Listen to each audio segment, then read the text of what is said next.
O primeiro fato: Mel Gibson valorizou o sacrifício de Cristo por nós. O maior diferencial do filme A Paixão de Cristo para os outros filmes que retratam a vida de Jesus é, sem sombra de dúvidas, o seu realismo. A violência com que o Filho de Deus é agredido pelos soldados romanos é brutal e chocante. Tanto é que há milhares de relatos de pessoas que deixaram o cinema antes de o filme terminar porque não conseguiram ver aquelas cenas. Em alguns países, por exemplo, o filme foi censurado e em outros só pôde ser visto por maiores de 18 anos. Porém, bem diferente do que acontece na grande maioria dos filmes, toda aquela violência não é gratuita. O diretor queria nos mostrar que cada pecado da humanidade, por menor que fosse, era para o Senhor como uma chicotada, um espinho da coroa ou uma martelada nos cravos que pregaram o corpo de Jesus na cruz. Mas a história do filme não é de ódio, mas sim de amor. E Mel Gibson fez questão de nos mostrar isso também, ao mostrar Jesus pedindo ao Pai para perdoar aqueles homens que o estavam ferindo. Além disso, diversas cenas marcantes do ministério de Cristo são apresentadas, como partes da Última Ceia, o julgamento de Maria Madalena e do Sermão da Montanha, onde Jesus disse que devemos amar os nossos inimigos. O segundo fato: a escolha do ator que interpretaria Jesus.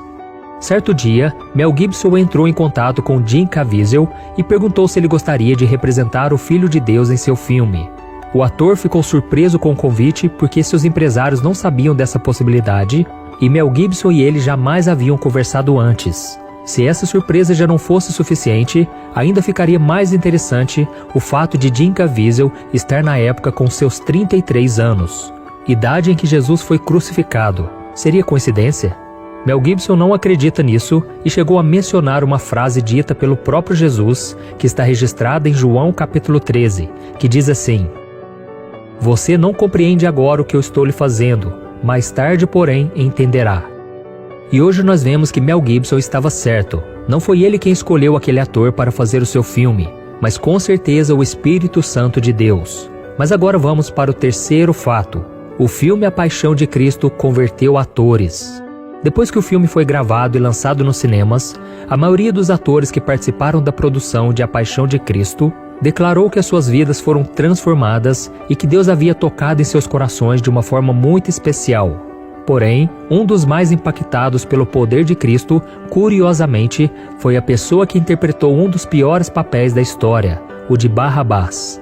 Pietro Sarubi é um ator italiano que não se importava muito com a sua religiosidade. Não era nenhum exemplo de cristão. Ao saber que havia sido convidado para um papel no filme dirigido por Mel Gibson, ele imaginou se tratar de um filme de ação. E ao saber que se tratava da vida de Jesus, especificamente dos seus últimos momentos antes da crucificação, ele torceu